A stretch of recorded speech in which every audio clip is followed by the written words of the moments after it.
Quisiera iniciar saludando a todos y todas quienes nos acompañan en esta segunda sesión de mayo de la Cinemateca Sala Alterna Online. Les habla Adriana Herrera Bocanegra, la actual coordinadora y programadora de este espacio. En la noche de hoy tenemos 3 invitados. Nos acompaña Manuel Ruiz Montealegre, Julián Jiménez Madiedo y María Fernanda Luna Raza. Manuel es historiador de la Universidad Nacional de Colombia, magíster en Antropología y Etnología de la Escuela de Altos Estudios en Ciencias Sociales de París. Es cineasta y productor en medio de Contención Producciones desde el año 2011. Es profesor asociado de la Escuela de Cine y Televisión de la Universidad Nacional de Colombia. María Fernanda Luna es profesora asociada de la Universidad de Pompeu Fabra en Barcelona. Ella pues dicta las asignaturas de documental de creación, televisión y fotografía. Es doctora en contenidos de comunicación de la barrera digital en la Universidad Autónoma de Barcelona e investiga sobre el cine documental colombiano. También es asesora de Alados, Asociación Colombiana de Documentalistas, y la Muestra Internacional Documental de Bogotá. Julián Jiménez es egresado de la Escuela de Cine y Televisión de la Universidad Nacional de Colombia. Es magíster en producción de artes mediáticas de la Universidad City College of New York. Y está en proceso de doctorado de comunicación audiovisual y publicidad de la Universidad Autónoma de Barcelona. La Cinemateca Sala Alterna, en alianza con Medio de Contención Producciones, ha organizado 3 jornadas de visualización y discusión en torno a trabajos documentales que han sido realizados en los últimos años y trabajan temáticas relacionadas a acercamientos desde la imagen audiovisual y la perspectiva social del campo colombiano. En ese sentido, en nuestro encuentro va a haber una primera parte de conversación enfocada específicamente al contexto de creación e investigación del documental Meandros. Y pues vamos a analizar las prácticas que permitieron la realización de esta película. Va a haber una segunda parte abierta a responder preguntas del público. Lo ideal es que las personas que nos acompañan hayan podido ver la película. Pero quisiera hacer una pequeña mención a la sinopsis para quienes no han podido verla aún. Meandros es un viaje visual y narrativo por una región en guerra con agudos problemas sociales. Durante este recorrido se registran las percepciones de las comunidades que habitan el territorio al margen del conflicto a través de la evocación simbólica de sus condiciones sociales y sus características culturales. Por medio de múltiples personajes se descubren los rostros, las historias, las opiniones, las trochas, los ríos y caños que hacen tangible el entorno humano del conflicto. Las contradicciones, los antagonismos y las similitudes del mosaico cultural del territorio son alegóricas a cada una de las curvas que describe el curso de un río. Los meandros descubren el camino sinuoso que acerca y separa a las comunidades. Meandros es una metáfora que relaciona el conflicto social y la guerra con el territorio de las comunidades. Manuel, María y Julián, buenas noches. Muchas gracias por acompañarnos en esta noche. Muchas gracias. Abrimos entonces el espacio para la conversación. Vale. Bueno, digamos si esto fuera como un espacio, digamos, real, ¿no? En que estuviéramos todos posiblemente en un teatro de cine, en una sala de cine, después de ver el documental de Manuel, pues yo creo que terminaríamos en una ovación de pie, pues al menos de mi parte. Creo que es una magnífica película, supremamente cautivadora y atrapante, y con unas calidades formales y de narrativa y de investigación, pues que vale la pena resaltar y que creo que por eso está en esta programación de la Cinemateca, ¿no? Quería como darle como ese reconocimiento a Manuel por ese trabajo primero, y quisiera empezar pues preguntándole como justamente cuál es el origen de este documental, ¿no? ¿Cómo surge la idea o cómo llega Meandros a hacer como esta etapa de desarrollo, ¿no? A empezar esta etapa del desarrollo de este documental. Bueno, buenas noches a todos. Muchas gracias, Adriana, por la invitación y a Julián y a María por acompañarme en este espacio. Muchas gracias por tus palabras, Julián, de elogio a la película. Pues Meandros fue nuestro segundo documental, que lo rodamos ya hace un buen tiempo, durante 3 meses en el año 2009 en el departamento del Guaviare, con fondos provenientes del FDC. Ganamos el estímulo de producción de documentales del año 2008.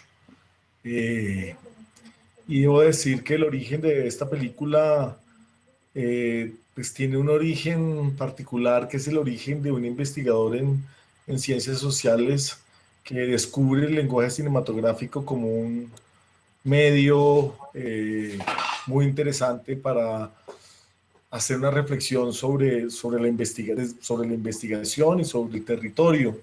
Yo no había estudiado cine y no tenía conocimiento de la realización y la producción cinematográfica. Tenía una cultura, digamos, general sobre el cine, influenciado por mi papá, que de niño me inculcó ir a ver cine, pero no tenía una formación. Y fue, digamos, que el origen tiene que ver, por un lado, por nuestra primera película que se titula Harto Cebos aquí hay, Los Cocaleros del Chapare, que es una película sobre los cocaleros en Bolivia, el movimiento social chapareño donde es originario Evo Morales. Y de otro lado, es a partir de la metodología de la investigación en ciencias sociales que decidimos, digamos, construir este relato audiovisual. Por casualidad, un político del departamento del Guaviare, Pedro Arenas, un amigo hoy en día, me invitó a presentar la película en el Guaviare, en una vereda, se llamaba Nueva Tolima, cerca a San José, bueno, a unos kilómetros de San José, y ahí percibí algo muy particular, que era que los espectadores en una sala, una sala muy improvisada, con un videobeat muy elemental, eran pues los cocaleros de la región, que a mis ojos pues eran unos campesinos pues habituales, y entonces esa comparación con los cocaleros del Chapare pues me generó como una primera inquietud. Los cocaleros en Bolivia pues son, o sea, mascan coca, todo un ritual de la coca, su organización social es en función de la hoja de coca, y los cocaleros colombianos pues son los populares raspachines, un poco gente al margen, pero allí estaban viendo la película y fue como una primera inquietud a propósito de descubrir un territorio similar al del Chapare en términos geográficos, en términos ambientales, en términos de colonización tardía, de la amplitud de la frontera agrícola, tan distintos. Y ahí decidí, digamos, plantear esta posibilidad de hacer un documental sobre el Guaviare. Documental que me preguntabas ahora por ciertos referentes cinematográficos. Pues en realidad no tenemos referentes cinematográficos, sino pues como unas referencias de los procesos investigativos para conocer un territorio. Entonces digamos que el primer referente fue la definición del profesor Vasco, profesor de antropología en la Universidad Nacional, sobre el territorio, y los textos de Alfredo Molano sobre el Guaviare. Y a partir de esas lecturas, digamos, un poco a conocer ese territorio. Y hubo 2 influencias adicionales, artísticas, no cinematográficas, que marcaron un poco el derrotero de la estructura de la película. De un lado, la novela de Joseph Conrad, que se titula El corazón de las tinieblas, que es este viaje de este marinero británico que entra a las selvas del Congo a través de los ríos, descubriendo, digamos, la exuberancia de la selva africana. y el otro lado el famoso tríptico del Bosco, donde, digamos, de donde sacamos como la idea del mosaico cultural, el Jardín de las Delicias del Bosco, que está compuesto como un tríptico con muchísimas como diría hoy, secuencias cinematográficas o situaciones particulares. Entonces, digamos que el origen tiene que ver con nuestra película anterior, y nuestra manera de aproximarnos es a partir de unas referencias investigativas desde las ciencias sociales y esas otras como percepciones artísticas a propósito de las comunidades, la literatura y el arte. Bueno, a mí siempre me ha impresionado mucho porque es un documental que en el momento en que yo estaba buscando qué documentales se habían hecho sobre el conflicto armado colombiano en la época, digamos, correspondía a Seguridad Democrática, que fue como yo llegué a Meandros, pensábamos que no había mucho, que no había mucha representación y que todo era muy invisible. Y en cierta manera en el largometraje documental era cierto, excepto por este documental que empezaba, digamos, a hacerse, que si no estoy mal también estuvo en el ITFA, Manuel, luego me cuentas un poco sobre esta, digamos, uno de los primeros documentales que empezó esta tendencia también de ahora, que es más del cine colombiano, de viajar, de presentarse en otros lugares. Y hay una frase de Molano, ahora que lo mencionas, que creo que la traiciona un poco porque va de los llanos, pero a mí Meandros me suena esto de que en los ríos que llegan tan lejos como que a nadie le importe a dónde van. Un poco así parafraseándolo porque no recuerdo la frase muy de memoria. Pero esta es la impresión que da Meandros, sobre todo cuando ustedes entran, digamos, o la mirada de los documentalistas entra y se relaciona con muchas comunidades que son muy diferentes, digamos, a lo largo del río. ¿Cómo estéticamente ustedes construyen ese relato coral? Es una de las cosas que a mí me interesa para poder reflejar cotidianidades tan diversas como las que van encontrando y cómo eso cambia también la mirada de ustedes y las propuestas que llevaban. Digamos, tú mencionas unos referentes artísticos que dan una primera mirada lejana, pero luego ustedes se acercan y que encuentran y cómo se transforma esa mirada para ustedes. Bueno, hola María, muchas gracias y pues muy orgulloso de ser parte de tu investigación, de tu texto.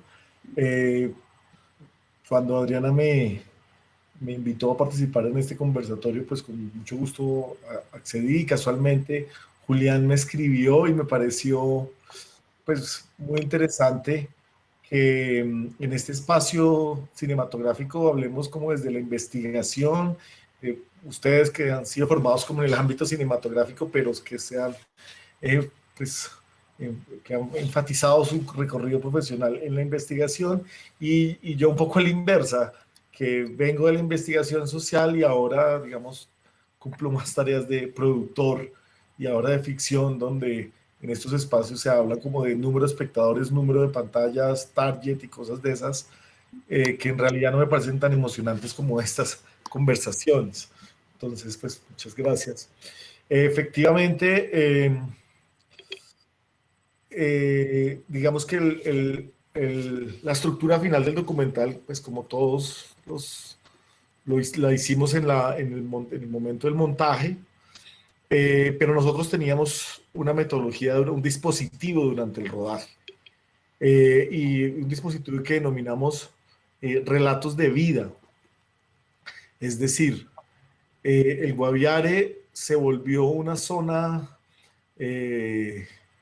alejada pues, del país, una zona que queda en la periferia del país, una región periférica, y cuando llegamos y empezamos a descubrir, que es de las cosas fascinantes del documentalista, que es viajar y descubrir, empezamos a mirar que, o sea, invertimos como la mirada, la periferia no son ellos, la periferia es el país urbano, y cómo ellos han construido en torno a su región, a su conflicto, digamos, una manera de vivir.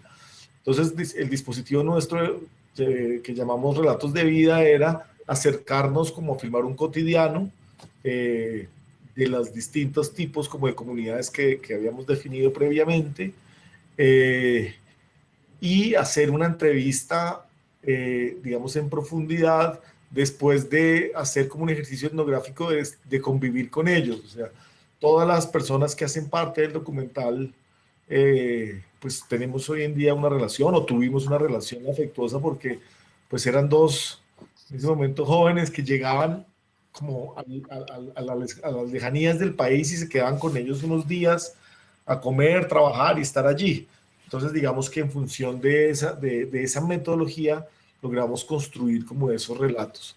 De un lado y de otro lado, al final, y me acuerdo que eran pues como en un Excel y con unos post-it, empezamos a buscar unos equilibrios y una narrativa.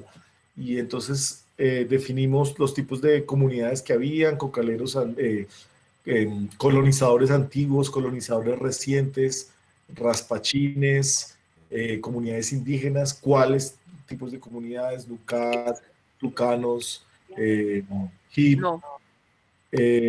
y de otro lado, pues la idea del viaje era pues transmitirse al espectador a través de un ritmo narrativo de noche-día, pero además de todos los medios de transporte que utilizamos para avanzar en el territorio. Entonces buscamos, digamos, también es como un tríptico, son 3 días, el relato son 3 días. Yo ya comí.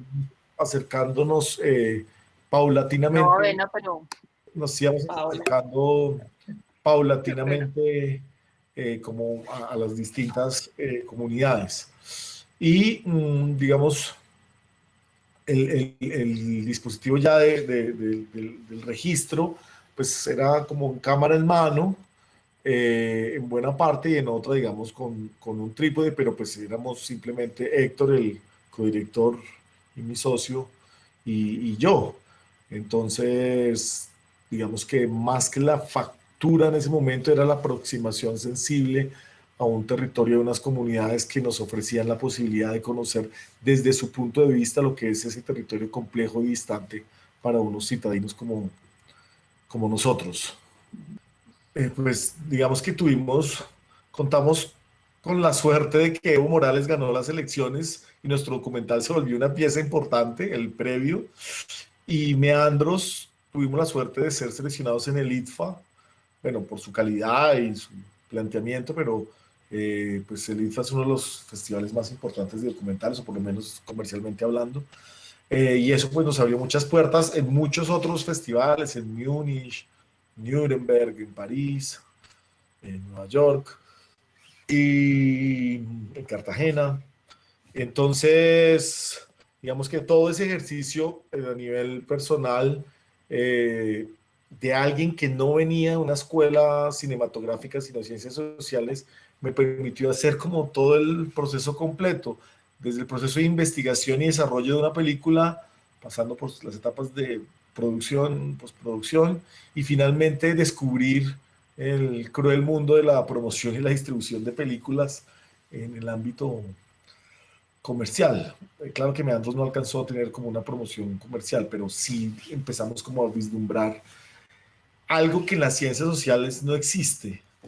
Me perdonarán algunos, creo, pero cuando haces una película estás pensando en un público y quieres que ese público entienda lo que tú estás transmitiendo. El historiador, en mi caso, pues escribe para un nicho académico y no necesariamente se preocupa porque el gran público pueda comprender tus planteamientos e interpretaciones sobre la realidad. Retomando un poco esa parte que hablabas del dispositivo, digamos, en mi experiencia haciendo documental, creo que las personas más auténticas siempre han sido la gente campesina. Esto, la representación de ellos mismos casi que no cambia con la presencia de la cámara. No se asumen como posturas, digamos, en la ciudad se asume como este tipo de... La gente de la ciudad sí asume como que no, está la cámara ahí, tengo que actuar de cierta forma, cambio como mi postura, mi forma de hablar, etc. ¿Viste algo de cambio, de algún, que la imposición de la cámara al principio como era? Pero estos no son los personajes que yo conocí cuando estuve trabajando con ellos, pasando días con ellos, o fue fácil la transición, ya una vez apareció el dispositivo de rodaje, ¿no? Pues yo creo que nuestro gran ejercicio para acercarnos a la población fue pues la investigación previa y comprender el territorio y crear un lenguaje común a pesar de todas nuestras diferencias. y de lo sospechosos que podríamos ser. O sea, en ese momento, año 2009, el Guaviare era literalmente zona roja. Hacía un año habían liberado a Ingrid Betancourt en la vereda La Paz, en el corazón del Guaviare. O sea, el Guaviare uno lo puede pensar como el departamento, pero también el Guaviare uno lo puede escribir como el escenario o el teatro de operaciones del Frente Séptimo, Primero, 44-16 de las FARC en ese momento. También el resguardo indígena Nucac, también las grandes rutas de narcotráfico hacia el Orinoco para sacar la coca o traer los insumos de la gasolina y del contrabando a través del río Guaviare, el río Meta, en fin, digamos, es como son distintas posibilidades de verlo, algo que nosotros denominamos como las lógicas del territorio, y esas lógicas del territorio eran como tres: la lógica de la guerra, donde para poder subsistir debes tener los ojos muy abiertos, pero guardar absoluto silencio, muy abiertos para saber dónde estás y en silencio para no, pues, correr riesgo. Dos, la lógica de lo ilegal. Y tres, las lógicas propias de cada comunidad, ¿no? Porque pues hay muchos colonizadores y los raspachines tienen su propia lógica del trabajo, y los indígenas, en fin. Entonces, como poder entender esas lógicas nos permitía crear un lenguaje común con la gente. Y sentí algo que yo pues comparto con mis estudiantes, que es como la emoción de construir con la gente un afecto, porque la gente es muy agradecida que uno llegue a estar con ellos, que llegue a hablarles de su vida, de sus hijos, de sus historias, y a escuchar lo que ellos sienten y piensan de sí mismos y de sus territorios. Y eso creo que construía una confianza mutua que permite que en el momento del registro, aunque evidentemente frente a la cámara o ante la cámara la gente adquiere un poco más se pone un poco más tenso, pues no veíamos como una gran diferencia. De hecho, cuando fui a presentar la película, como diría mi socio, el momento más lindo siempre es cuando le presentas la película a los protagonistas, no en el ITFA. Hubo muchos que se molestaron porque no estaban en la película, y no estaban porque pues la narración es la narración y el ritmo, y en fin, hay muchos elementos que determinan que en el montaje final tú tomes otras decisiones, pero la gente pues estaba muy contenta y muy satisfecha de haber participado en esa película. Yo creo que a nivel narrativo, uno de los grandes aciertos, digamos, y también innovaciones en cierto sentido de Meandros es el dispositivo cartográfico, que está obviamente en el nivel explícito del mapa que está, digamos, para mí era muy importante, también lo vuelvo a repetir porque yo hacía una investigación que era mapa de las heterotopías, o sea, mapa de los espacios otros, de cómo se creaban otros espacios en el contexto de la guerra con las restricciones de los accesos que ocasionaba, digamos, la seguridad democrática en zonas rurales. Si ustedes recuerdan, había accesos restringidos, digamos, había incluso zonas de peaje donde había que pasar autorizado, y eso es increíble en un país, digamos, de movilidad aparentemente libre, en un país democrático como Colombia. Ustedes crearon ese dispositivo donde, digamos, se siente como el espacio como algo donde la gente vive su cotidianidad, que está esta gran metáfora coral de la cotidianidad de la gente resistiendo, digamos, algunas maneras de estar juntos en medio del conflicto armado, pero también el espacio crea cierta zozobra, creo que eso tiene que ver con el montaje, con la música que utilizan, pero también con esa mirada cartográfica sobre la restricción que había de los espacios. ¿Nos puedes ampliar un poquito más eso? Y voy a conectar para cerrar porque creo que no va a haber mucho tiempo con esa mirada cartográfica que estaba presente también en una página que se llamaba Meandros Doc, que yo creo que Meandros en ese sentido fue uno de los primeros documentales interactivos y cartográficos que hubo en la web. Y ahora ya no está, pero bueno, nos contarás un poquito si la podemos volver a ver, si la podremos recuperar algún día, porque no era solo Meandros, sino Meandros Doc, que nos ampliaba incluso ese espacio de la guerra en otros videos y en otros lugares que aparecían en la web. Pues mira, una de las claves de este documental, como tú lo explicas, tiene que ver con la pesquisa del investigador. Pues como íbamos a un territorio tan grande y tan desconocido, yo dije, vamos a la Agustín Codazzi a sacar un mapa, pues que no nos servirá de nada, pero pues tenemos que tener un mapa. Los exploradores tienen un mapa. Y pues no sabíamos de dimensiones, ni de escalas, ni nada, pero bueno, buscamos un mapa grande, de un pliego. Y estando en el Agustín Codazzi, alguien nos dijo, pues uno de los funcionarios muy amablemente nos sugirió que habláramos con un geógrafo. Y el geógrafo nos dio pues buena parte de la clave del documental, que es las trochas de colonización, los caminos de colonización. Entonces, eso después lo representamos en el Meandros Doc y además eso fue lo que nos definió los itinerarios de viaje. O sea, nosotros no buscamos locaciones como hacer scouting y ni buscábamos personajes como haciendo un casting, sino que íbamos por las picas de colonización que se llaman.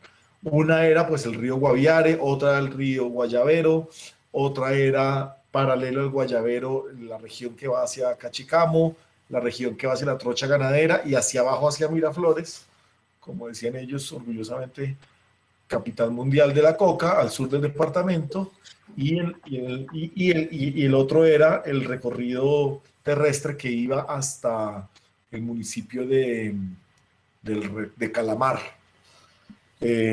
donde queda el río Itilla. Entonces, siguiendo estas picas de colonización, nosotros pues organizamos nuestro viaje para abrir las fronteras, para abrir las puertas invisibles de las lógicas de la guerra, pues es a través de las comunidades. Son los presidentes de juntas de acción comunal los que te permiten acceder a los territorios, los que te dicen es posible, no es posible, en este momento no, vamos a consultar, porque son territorios. En Calamar, Guaviare, estaba uno de los comandos creo que era la Brigada Séptima del Ejército, no me acuerdo, como la Fuerza Omega, bueno. Y al frente del río Itilla está, o del río Baupés, es el que queda ahí, está pues el frente primero de las FARC. Entonces son unos territorios muy locos y es solamente a través de esos permisos, de esas autorizaciones que uno puede pues andar por el territorio. Y precisamente cuando llegas con una autorización, pues puedes estar tranquilamente, pero además conocíamos, por ejemplo, los profesores que vienen del Chocó, que los mandan al otro lado de su territorio, a unos lugares muy distintos, a hacer sus años rurales, las dificultades de estos salones en una vereda Esmeraldas, en la Trocha Ganadera, donde en un salón de madera pequeñito, pues la profesora dicta la primaria a los distintos niños. En cada una de las 4 paredes hay un tablero de distinto.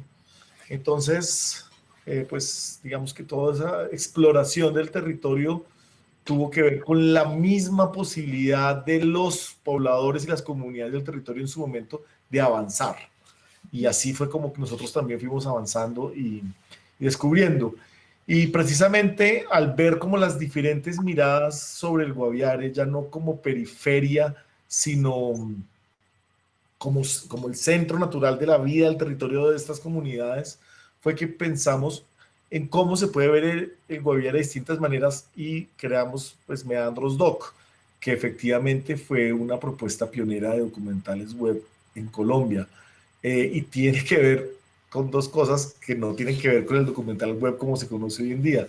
De un lado, como investigador social, pues quería que los espectadores conocieran que detrás de esas 90 minutos de imágenes, pues hay toda una investigación y todos unos elementos y todos unos conceptos que yo quería que se pudieran como visibilizar. Y de otro lado,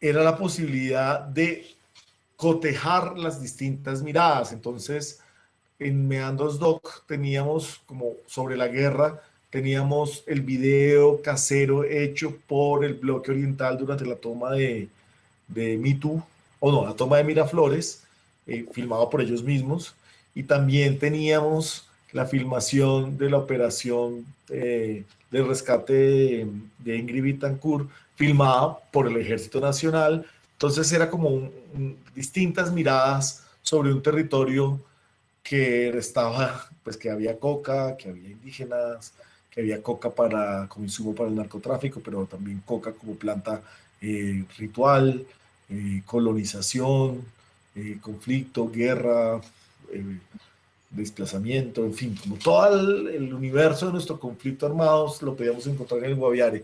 Entonces hicimos ese ejercicio que lastimosamente por el vértigo de la producción del cine, pues como que quedó atrás. O sea, yo estoy muy contento de hablar aquí hoy de Meandros porque pues hace mucho tiempo no lo hacía y entre esas cosas pues trataré de rescatar ahora como tarea Meandros Doc. Yo quería aprovechar de preguntarle a Manuel, que se nos quedó por fuera antes de abrir a los demás participantes, una cosa que es muy interesante en la parte formal, pero que contribuye mucho a la historia, a la narrativa del documental. Estamos hablando del montaje sonoro, ¿no? Entonces, que si nos podía comentar, Manuel, cómo había trabajado, porque la música sutilmente primero la música y el sonido, porque también están estos pantallazos negros al final de cada día, como Manuel comentaba, donde irrumpe como lo externo y son estas noticias macabras de lo que pasa en el conflicto, ¿no? Que se nos dan estas voces frías de los presentadores de noticias y todo esto, ¿no? Que creo que fue una decisión magnífica para construir como esa exterioridad, justamente. Pero también la música que como que lo deja a uno siempre en tensión, ¿no? Que esta es una región que parece que la gente tiene un estilo de vida casi idílico de momentos, pero no puede escapar del conflicto, no puede escapar de los problemas económicos, socioeconómicos, ¿no? ¿Cómo fue construir? Que creo que eso es el aporte, el gran aporte de la mezcla sonora y de la música. ¿Cómo fue construir eso? ¿En qué momento? ¿Y cómo lo trabajaron con la persona que hizo la mezcla y con la composición musical?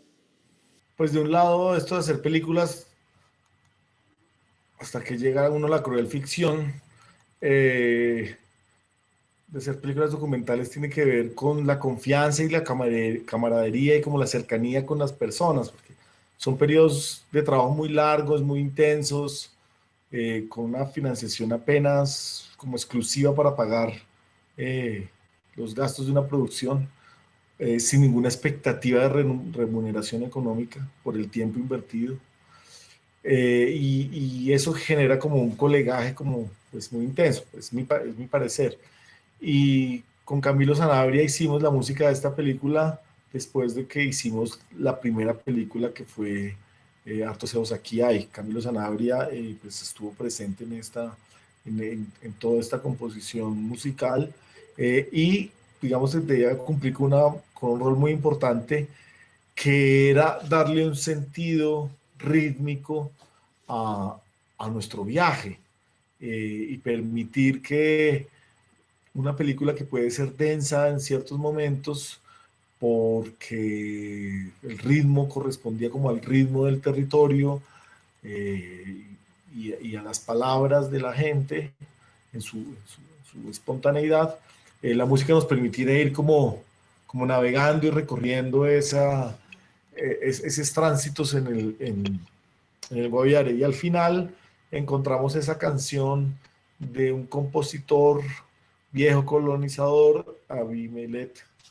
Torres, que en esa prosa propia de los cantautores populares describe la historia del Guaviare y la llegada del gringo con la hoja de coca que pagaba bien y cómo esto generó lo que ha generado durante tantos años. Y bueno, y empezamos a ser pues conscientes de la importancia de la creación sonora también, no solamente como medio de información para los espectadores o para el receptor, sino también como medio como generador de sensaciones, de estímulos sensoriales para el espectador, para también tener como una experiencia inmersiva durante esa experiencia de visualizar una película que es pues, la película de un viaje. Bueno, dos cosas. Una, me parece muy importante lo que has dicho pues muy interesante para nosotros, de cómo la investigación permite también como darle otra vida y otra mirada a las películas, que incluso miradas después de un tiempo cambian un poco para todos. Y también me parece muy importante que en realidad, bueno, aquí ha habido 38 personas, 40 personas pendientes, digamos, también de la película. Y eso me parece como muy importante, como toda la inquietud que hay respecto a ver el cine colombiano que ya se ha hecho, pero que todavía sigue siendo importante para muchos, no sé, investigadores, jóvenes, gente curiosa, digamos, de que cómo nos han representado, digamos, en ese sentido, lugares que nosotros no conocemos, eso por una parte. Por el otro, y por la otra parte, una cosa que me parecía muy, muy importante también es como medios de contención ha seguido, como productora, digamos, con una mirada, creo que es constante sobre el campo, ¿no? Sobre lo rural, y cómo ahora eso deriva también en otras compañerismos, digamos, otras complicidades como la que tienen ahora con Nicolás Rincón. Si nos quieres hablar un poco de esas derivas que ha tenido medios de contención, porque hay una muy linda que es de la escena de los Nucac, por ejemplo, que ustedes tienen en Meandros, que de ahí sale otra película que es la de Gabriela, ¿no? O no sé si sale de ahí o ya estaba antes, pero esas relaciones que ustedes hacen, digamos, con esa mirada sobre el campo, sobre lo rural en Colombia, como productora. Bueno, pues tiene que ver pues con esos procesos de investigación y tiene que ver con el gusto de viajar también. Quiero ser más básico y elemental porque eso lo llena a uno, me da formidable. Ahora acabamos de rodar una película que se llama Tantas Almas, es una ficción de Nicolás Rincón, es en Simití, sur de Bolívar, y todo el proceso de la preproducción, perdí viaje así no tuviera que ir. Ya como productor de una ficción, pues hay mucha gente que trabaja, hay muchos cargos, pero yo cada vez que podía me iba para Simití, precisamente por esa gusto por el descubrimiento en el terreno, por escuchar y ver, que ya lo he dicho varias veces, pero se trata un poco de eso. Eh, y en algún momento un amigo muy cercano, un historiador, me dijo, ve, ¿y cuándo vas a hacer una película sobre la ciudad, solo sobre el campo? Ayer unos chicos me hablaban como de la alteridad y demás. Yo creo que no necesariamente nosotros tenemos una postura política a priori, sino que tiene que ver con entender que al otro lado de la montaña hay otro país y ese es el país que ha sufrido como los embates de esta violencia y esa violencia, eh, incluso a pesar de todo, no ha impedido que la gente siga viviendo, siga creyendo, siga teniendo ilusiones, siga soñando con unos plantes, como llaman ellos.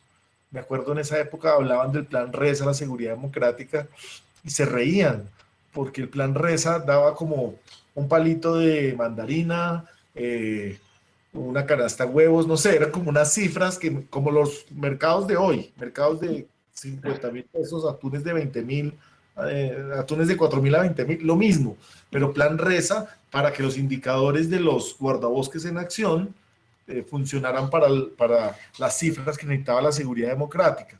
Y estando allá tú te das cuenta que el plan RESA y los 200.000 pesos de las madres cabezas de familia de acción social, pues eso es un chiste para poder vivir allá.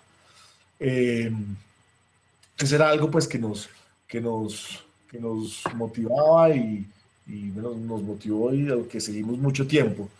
Y con Nicolás, precisamente, cuando hicimos Meandros, él estrenó su película Los Abrazos del Río, que la vamos a ver aquí en este espacio dentro de 8 días, que a propósito también le propuse a Nicolás que buscáramos a Adriana pues un interlocutor como ustedes, investigadores.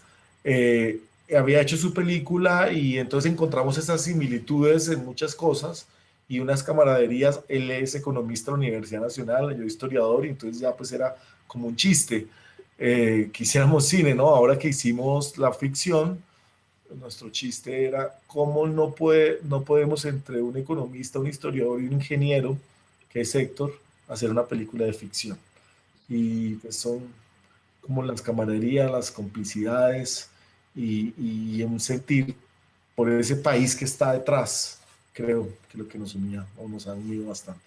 En la ficción tú puedes tener el costo de una secuencia de un día de rodaje. el documental es pues como la totalidad. Y hay viajes a la lejanía, por ejemplo, ir a Cachicamo, yo no me acuerdo, pero por ejemplo la lancha podría costar, no sé, 150.000 pesos ir y volver, otros 150, y fuimos a Cachicamo y no pudimos salir porque el ejército había llegado y el Frente Séptimo estaba hostigando, entonces nos tocó estar 2 días encerrados en una casa, porque pues podíamos ser un blanco, entonces podría ser el viaje más costoso que no pudimos ni grabar ni salir de una casa, y nos gastamos pues lo que se gastamos en ese viaje, pero es como una totalidad, pensando en, no sé, el compañero que hizo la pregunta, como cómo se cuantifica al hacer una película documental a diferencia de cómo se cuantifica una película de ficción, donde las cifras, digamos, son precisas con respecto al crew y al resto de montaje de- durante el rodaje. Ya tenemos preguntas del público. La primera es una pregunta de Juan David Pérez que dice, ¿qué ha pasado actualmente con este territorio y la documentación del mismo? Bueno, pues en este momento pues el Guaviare pues, ha sido una zona de disputa pues muy importante. De un lado, pues la cuestión indígena de los Nucac, que vimos como con amplitud la semana pasada con el documental de Gabriela Díaz. De otro lado, un poco es la puerta a la Amazonía. Ustedes han visto ahora toda esta situación del chiribiquete y pues, de arrasar la selva para talar todos los árboles. En ese momento el Guaviare pues ya tenía amplios espacios de ganadería, pero bueno, en este momento es como más factible que ya sin los frentes armados de la guerrilla del momento, pues se pueda ampliar esa frontera para cultivos extensivos, ganadería y palma y madera, en fin, o sea, despoblar un poco el territorio. De otro lado, eh, está estas zonas de encuentro de los frentes guerrilleros desmovilizados, pero también es donde están en este momento las disidencias de las FARC comandadas por Gentil Duarte, que era el comandante del séptimo frente de las FARC en ese momento. Entonces, creo que el Guaviare sigue siendo un escenario de teatro de representación de nuestro conflicto, de nuestras dificultades. En ese momento recuerdo los, los campesinos pues tienen el problema de siempre, pueden sembrar piña o pueden sembrar caña, plátano, pero no tienen cómo sacar sus productos a los grandes mercados y entonces pues tienen es que vivir del pan coger. Y frente al pan coger, pues la coca siempre sigue siendo un recurso muy útil para la supervivencia. Entonces, ahora hay algo interesante y nuevo que es como el trabajo que hace el ICANN en torno a la recuperación de la cuestión arqueológica cerca de la serranía de la Lindosa, cerca de San José del Guaviare. Esperamos que, no sé, creo que seguirá siendo un territorio pues víctima de nuestro conflicto. Virginia de la Linde te pregunta, ¿cómo te permitieron grabar las imágenes del raspe de coca? Y también te pregunta, pues te dice, dijiste que grabaste por 3 meses y te pregunta cuánto duró la investigación previa. Bueno, la historia de los raspachines es como desde esas anécdotas de cómo se hacen las películas un poco. Alguien nos llevó, Carlos Coy, dirigente de la región de la Vereda Esmeraldas, en la trocha ganadera, nos llevó hasta ese lugar donde estaban raspando coca. Estaban raspando ahí, pero a los 2 días raspaban en otra finca, o sea, ese día era la cosecha. Llegamos a ese lugar, el dueño nos dijo, pueden filmar el proceso de la gasolina y el éter y cómo se filtra la hoja de coca y cómo se pica la hoja, pero pues no nos pueden filmar los rostros. Y en ese momento hicimos esas tomas e hicimos las tomas de los raspachines jugando trompo. Pensé mucho en mi padre que hablaba del trompo como ese juego infantil en los años 40, 50 en Cali. Y estos chicos después de cortar hoja de coca jugaban trompo. Entonces era como esa paradoja, ¿no? Y pues muy distantes. Estábamos bastante lejos de donde nos quedábamos y estábamos en plena, digamos, pie de monte.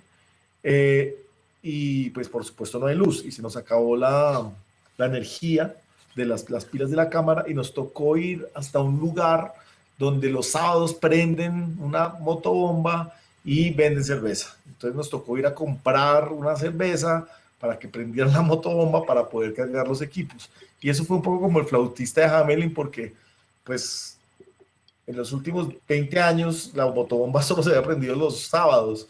Entonces bajó la gente a ver qué era lo que estaba pasando y nos encontraron ahí como descansando, grabando, cargando, en fin, como no armados de esas cámaras y un poco agresivos tal vez para la gente, y ahí logramos como cierta confianza. Al otro día volvimos y los raspachines estaban felices de que los grabáramos y cantaban. Ustedes ven las escenas de secuencia, ellos están cantando, no les dijimos canten, no, fue como muy natural y así fue como es estar ahí, que la gente como que lo siente. Y sí, fueron 3 meses, en 3 meses distintos, grabamos porque tenía que ver con las lluvias. Grabamos en enero, grabamos en mayo y grabamos en julio. Y en cada uno de estos meses tomamos rutas distintas. O sea, no, lo que grabamos pues en enero no volvimos después en los 3 meses, en los 2 meses siguientes, sino grabamos en 3 meses distintos. La investigación pues son varios momentos, porque es una investigación previa para presentar el proyecto al FDC que nos financiara. Después, cuando ganamos, pues es como preparar toda la investigación, pero los viajes mismos te van abriendo nuevas preguntas. O sea, esto de la lógica de las lógicas del territorio, pues realmente no lo leí en ningún lugar. Lo descubrimos allí y lo fuimos descubriendo poco a poco. Cuando empiezas a conectar tu experiencia de escucha y de observación de un territorio con otro territorio y empiezas a encontrar las similitudes, las diferencias, y ahí encuentras como esas lógicas, pero es una investigación que se va dando, digamos, pues paulatinamente en la medida que viajas y descubres y escuchas y observas. Juan David Pérez te pregunta, ¿cuál cree que fue el mayor impacto de este documental?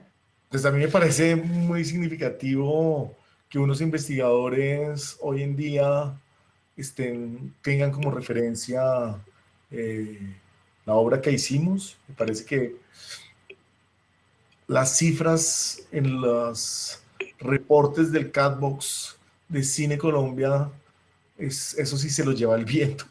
A nadie le importa cuántos espectadores tuvo finalmente una película, y me parece en cambio que la reflexión desde la investigación puede permitir que esta película pues viva mucho más, y eso no lo digo pues en un acto de lambonería con mis colegas, sino pues realmente eso me emociona mucho. Y creo que recuerdo pues cuando hicimos Meandros Doc, estuvimos en una charla en la Universidad Javeriana donde se empezaba a hablar de transmedia en ese momento, y es como ese ejercicio de ir a públicos más amplios que los públicos específicos, digamos, de los productos audiovisuales, a través de distintas maneras, de un lado. Y de otro, pues sí fue conocer en el escenario internacional otra cara de la guerra en Colombia. No era solamente un problema de los actores armados y sus cifras, sino del territorio donde habitan unas comunidades que tienen que convivir o pervivir en medio de esta guerra, que sigue siendo el problema hoy en día, ¿no? O sea, asesinan a los líderes en el Cauca y entonces el problema, o sea, es como nadie entiende desde esta periferia, que es el país urbano, qué es lo que pasa en esos lugares. Entonces creo que esta película, como otras tantas, abre como esa posibilidad de que los espectadores conozcan el país desde el sentir y la vida de las propias comunidades. Diego Alberto Chitiva te pregunta, si bien es cierto que hubo una investigación social previa a la realización de Meandros, durante el proceso de realización o posterior a esta se encontraron elementos que complementaran o incluso contradijeran el documento de investigación previa. Sí, no, pues la investigación previa es una investigación que te abre un camino, que te da unas luces. Mi formación inicial es como historiador. El archivo es como la fuente fundamental.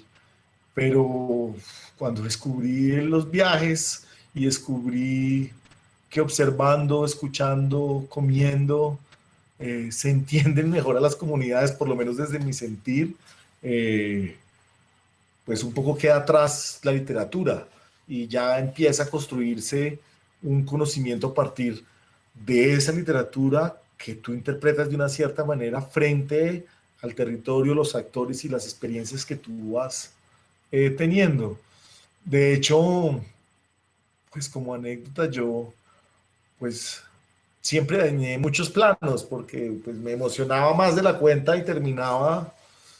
Nuestra propuesta documental no era una propuesta interactiva, sino era como darle la voz siempre a estas comunidades, a estos personajes, mujeres y hombres.